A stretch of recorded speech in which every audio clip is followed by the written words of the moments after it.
ambiente mais alegre e menos hostil. Essa é a imagem de muitos hospitais que desenvolvem projetos de humanização. Trabalho que acaba envolvendo a todos, profissionais, voluntários, pacientes e familiares. É importante que os doentes encontrem no centro hospitalar um lugar que amenize o sofrimento e diminui a tensão durante o processo de tratamento.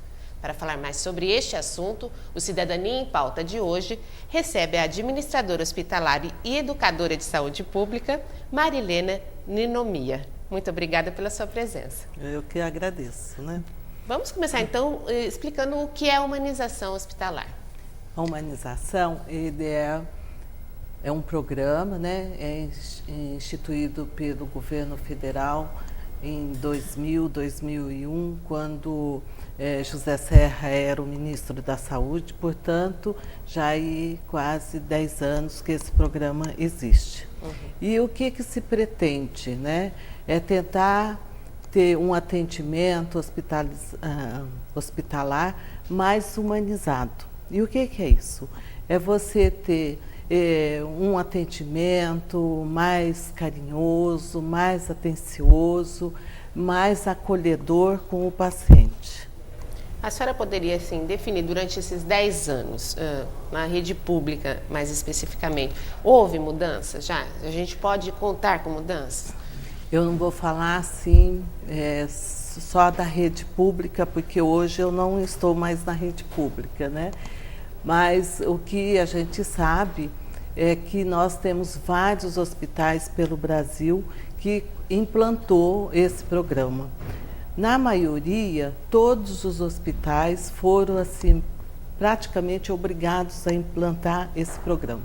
Agora, o importante não é implantar. O importante é saber se estão executando, se estão avaliando, se está funcionando esse programa. Porque não é um programa estático, né? De jeito nenhum. Ele é um processo e ele sendo um processo, ele muda todos os dias. E porque nós temos várias situações diferentes no hospital, não é? A cada momento. Então, nós temos que estar preparados, né, para não fugir do foco da humanização. E quem coordena esse programa dentro do hospital? Hoje eu estou no hospital, né, da Unimed, gerenciando, e esse hospital, como, né, eu disse, sou gestora dele, então eu tenho que ter o cuidado de cuidar do cuidador. Então, porque esse cuidador, ele precisa ter um preparo, ele precisa estar amparado, ele precisa ter o apoio do gestor, da administração, para que ele possa também desenvolver essas tarefas, essas atividades em relação ao paciente. Que tipos de cuidados, então, ter com o cuidador, quer dizer, com o profissional que atua no hospital? Então, nós devemos, né, e já tivemos nas administrações passadas, alguns treinamentos voltados, né, para a humanização, e que esse treinamento, ele não é você dar um treinamento como você dá para aplicar uma injeção. Ele é diferente, né? Ele é essa questão do acolhimento mesmo, de como eu acolho esse paciente no hospital, como é que eu converso com ele. Eu tenho que conversar com ele olho no olho, eu tenho que ter o carinho, eu preciso ter empatia, eu preciso entender o que esse paciente está sentindo naquele momento. Então, nós dissemos sempre que não é importante eu ter a técnica, né, de como eu colocar um soro, como eu administrar uma medicação, mas existe um preparo anterior a isso, né, que é a fase preparatória, e que eu já tive essa relação com o paciente, seja com o técnico de enfermagem, com o médico, com a enfermeira, com o auxiliar de enfermagem, aonde eu já adquiri uma confiança desse paciente. E como é que eu adquiro essa confiança, né? Eu ouvindo o que ele tem para me dizer, eu tendo uma relação de afeto, eu entender o que ele está tentando me dizer, eu não criticar só esse paciente, eu elogiar as coisas boas que ele faz durante a sua internação. Então, existe toda uma relação anterior a qualquer procedimento, que é essa relação. Desde a portaria, né? Quando eu estou na recepção fazendo a minha internação, o funcionário ele tem que ter uma postura onde eu transmito confiança. Porque, na verdade, né, ninguém quer estar no hospital, a não ser quando seja para as cirurgias plásticas, essas outras coisas, né? Mas, assim mesmo, ainda tem alguns receios, alguns medos, né? Então, nós temos que redobrar esse atendimento com esse paciente. Bom, e o funcionário recebe isso bem? Esse tipo de treinamento? E ele responde ao treinamento bem? Responde. Né? Hoje, o que a gente vê em vários hospitais, não é só no nosso, é que nós temos aparelhos sofisticadíssimos, né? A tecnologia evoluiu demais. Mas esse investimento de fazer no profissional de saúde, ele ainda caminha mais lento, ele não está acompanhando a tecnologia, não é?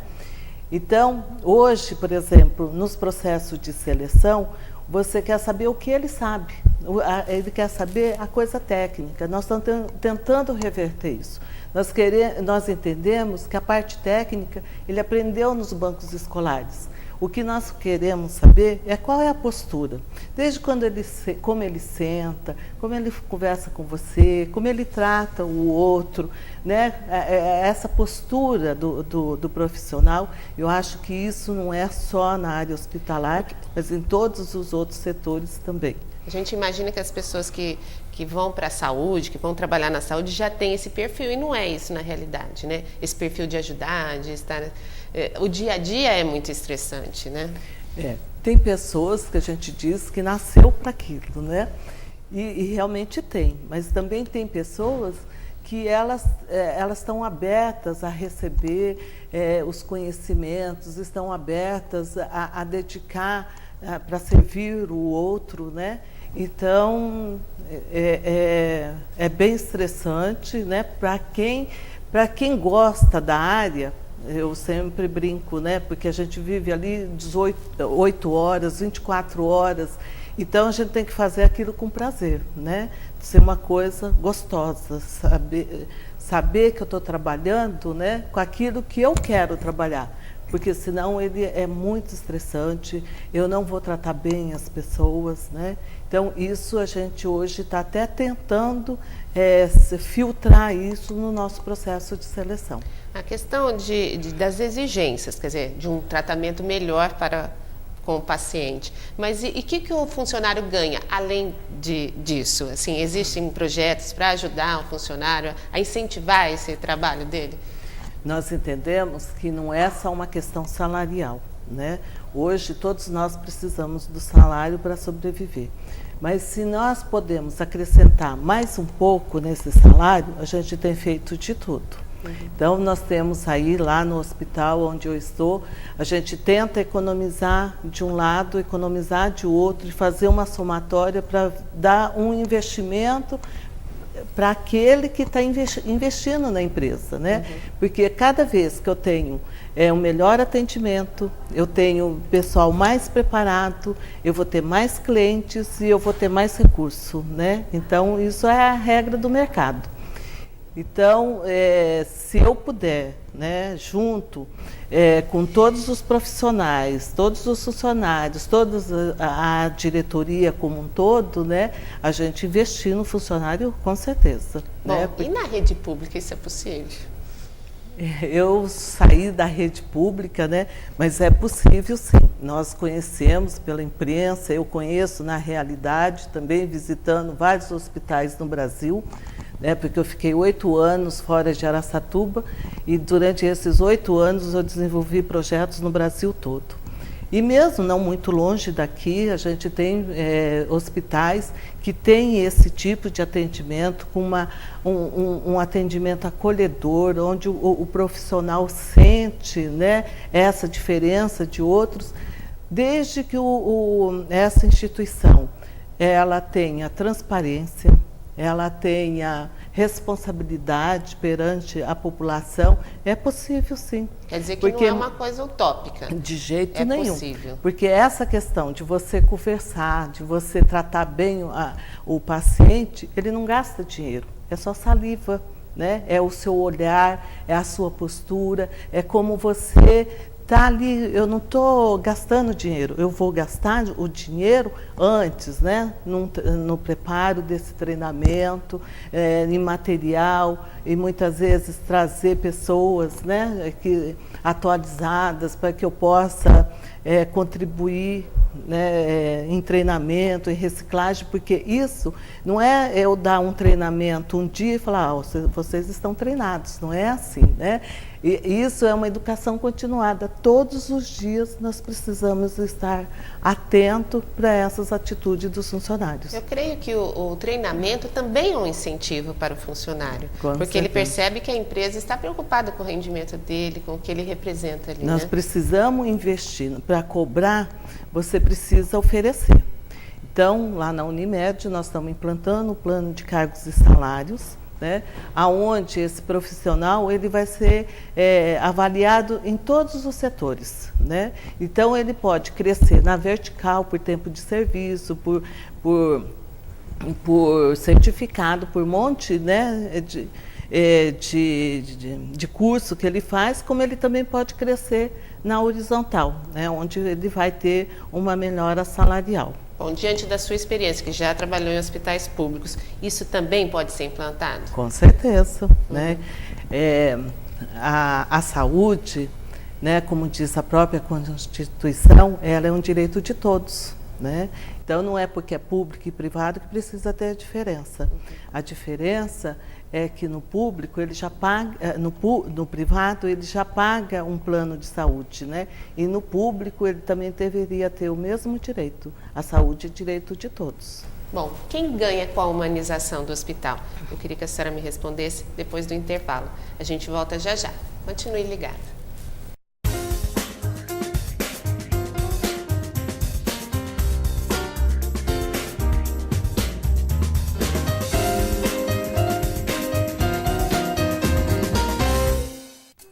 Aí, mano, é muito fácil de entender a diferença entre o futuro de quem usa droga e o futuro de quem não usa. Quer ver, ó? Presta atenção. Usando droga. Sem usar droga. Quer ver de novo, ó? Com droga. Sem droga. Com droga. Sem droga. Com droga. Sem droga. Com droga. Sem droga. Com droga. Sem droga. Aí, cara, se você quer ter futuro, não use drogas, falou? O GRAAC sabe onde quer chegar, por isso já conquistou tantas coisas, como esse monte de sorrisos. Ele sempre correu atrás dos seus sonhos. Muitos viraram realidade, como o seu hospital altamente especializado. Muita gente faz parte disso, porque a cura do câncer é uma causa nova e precisa avançar ainda mais. Essas crianças sonham com o futuro. E para esse futuro acontecer, deixa a causa te abraçar. GRAAC, combatendo e vencendo o câncer infantil.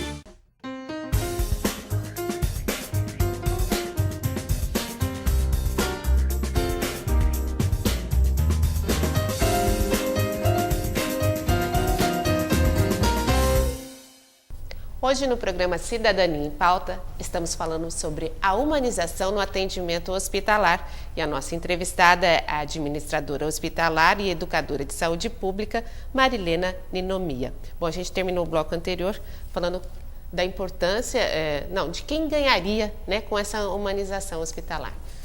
Quem ganha mais é o paciente, ganha mais também o profissional de saúde, porque se faz essa relação entre os próprios profissionais, ganha o hospital em relação à comunidade, em relação à sociedade em si. Então, todos ganham com a implantação desse programa. Ao que me parece, implantar um programa dessa natureza no hospital público não deve ser fácil. Como que é, na verdade, na realidade, no dia a dia? Eu acho que ele não é tão difícil assim. Como eu disse para você, não se gasta dinheiro, né? Quando você está conversando com as pessoas, você está gastando salivas, né? E esse atendimento, esse acolhimento que você faz com o paciente é uma coisa que tem que ser uma coisa natural, né? Se nós vamos gastar alguma coisa, né, porque são as dificuldades financeiras, né, que as instituições dizem que tem, é no treinamento, né? Mas com certeza você ganha, eu não digo nem que isso é uma despesa, ele é um investimento que você faz com os profissionais e, consequentemente, com a empresa. E há profissionais que se negam a esse aprendizado? Não. Não? Não.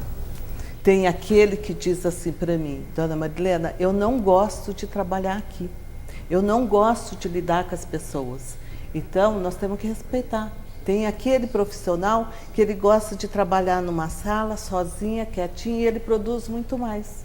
Então, eu tenho que conhecer esse profissional. Eu tenho que saber que perfil eu preciso para determinada profissão, né? E se ele tem aquilo para me dar, ou se ele não tem. Né? Então, é isso que eu digo para você. A questão da humanização, ele não está voltado só para o público, só para o paciente, mas ela tem que estar voltada para dentro também do hospital. A própria administração, da empresa, né? Isso. Por exemplo, a dificuldade do profissional, do médico, do enfermeiro, de falar sobre a doença. Deve haver um tratamento, né, para falar com o paciente sobre a doença. Como que é isso? Dentro da humanização, a gente diz que nós temos várias habilidades. E uma das habilidades é aquela de ouvir e aprender. Dentro de ouvir e aprender, nós temos, como diz, né, ouvir o que ele tem para me dizer, eu sentir que eu estou sentindo o que ele está me dizendo, né? E eu também, ao retornar para ele, o que ele está me perguntando, eu tenho que dizer para ele com palavras simples. Como eu já disse, né, tem aquele que tem um nível universitário que eu posso falar no mesmo nível, mas eu tenho aquele que é muito simples, né, e que ele não vai entender a palavra técnica que eu estou dizendo para ele. Mas também merece o tratamento e uma explicação, né? Igual, né? Eu tenho que dar um sinônimo, eu tenho que colocar essa palavra, esse termo no dia a dia dele, né? Se eu posso dizer um exemplo que eu nunca mais eu vou esquecer durante a minha experiência, um dia chegou uma senhora e disse assim para mim: Dona, eu preciso pegar as latinhas para colocar o cocô dentro da latinha e ali eu não sei onde é.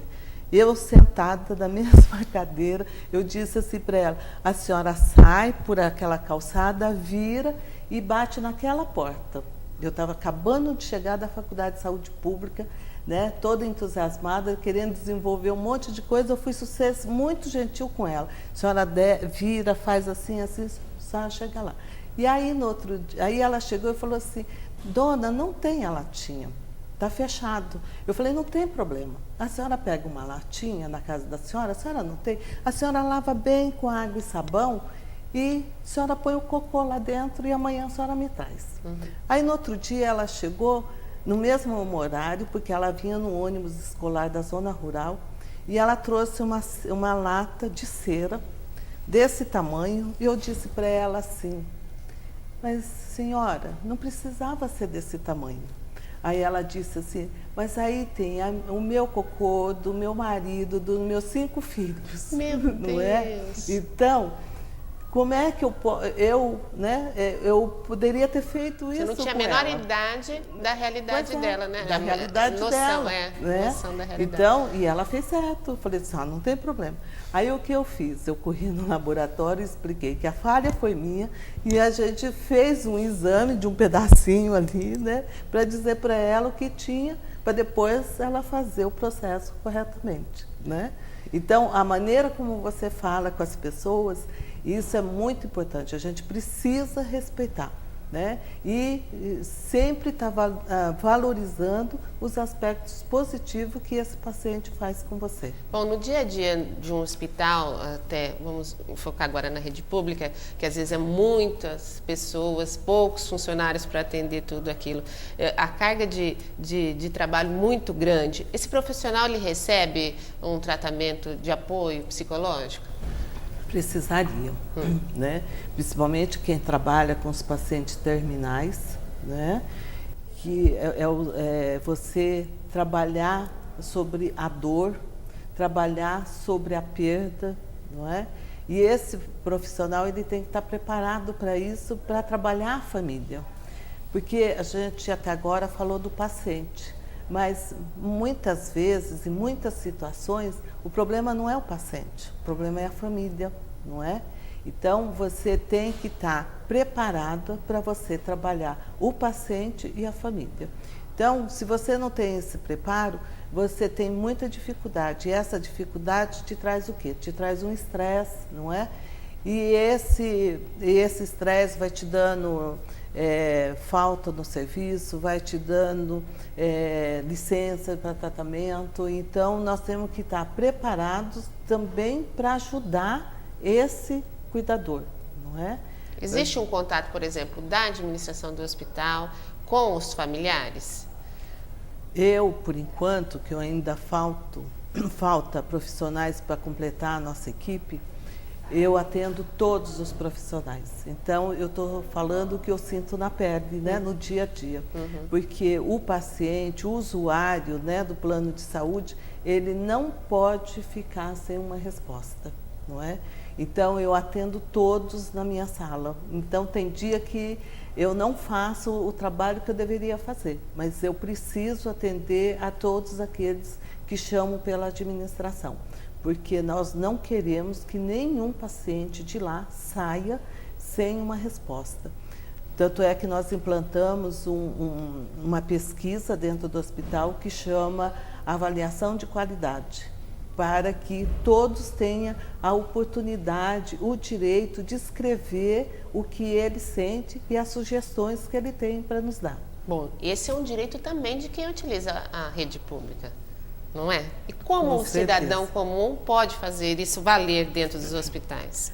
A própria lei, né, do controle social, que foi implantada em 1990, que eu fui uma das pessoas que batalhou, que lutou para que acontecesse o Conselho Municipal de Saúde, mas que ele funcionasse de acordo com a lei, né? Porque a lei é muito bem feita. Então, qualquer cidadão, ele tem esse canal que é o Conselho Municipal de Saúde, onde ele tem a paridade, né, onde tem os representantes dos trabalhadores da saúde, que tem dos prestadores de saúde, e do outro lado tem 50% que são usuários do sistema de saúde. Então, ele pode ir no Conselho Municipal de Saúde ou procurar um dos seus conselheiros e levar a sua queixa. Não é levar só a queixa, como também levar as suas sugestões, né?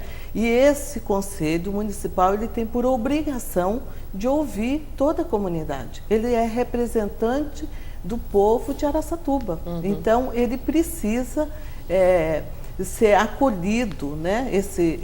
Essa pessoa que está dando a sugestão ou que está fazendo uma crítica ou uma denúncia, ele precisa ser acolhido por todos esses conselheiros. E como esse conselho pode atuar? Qual o poder desse conselho? Ele tem muita força, ele tem muito poder, né? É só a gente pegar a lei, né? A própria imprensa sempre divulga quando tem, né, os casos. Então, é fazer cumprir todos aqueles artigos que está na lei do controle social. Bom, voltando à humanização do hospital, e eu queria saber assim, qual a influência que tem no doente tudo isso, né? Qual o resultado de tudo isso para a pessoa que foi lá buscar um tratamento? Não vou dizer para você em porcentagem, mas com certeza ele tem muita participação, né? Junto com a ação do médico, junto com a administração dos medicamentos, com certeza ele tem muito valor. A gente verifica em casos, né, principalmente das pessoas, né, maiores de 60 ou as crianças, assim, o olhar, né, que você dá para aquele paciente, ou que você, da maneira como você trata, como você, né, toca nesse paciente, com certeza a valorização desse atendimento, ele vai contribuir muito para a melhoria desse paciente. E isso faz o quê? Quem ganha com isso? Né? Ganha o paciente, ganha a família, ganha a administração, porque você também libera leitos mais rapidamente, né? Não que a gente queira isso, mas você tem mais vagas para o outro que está chegando, né? Então, é uma coisa assim... que todos deveriam trabalhar. Gasta-se menos também, com esse né? objetivo. E a credibilidade que tem diante da sociedade é um preço altíssimo, né?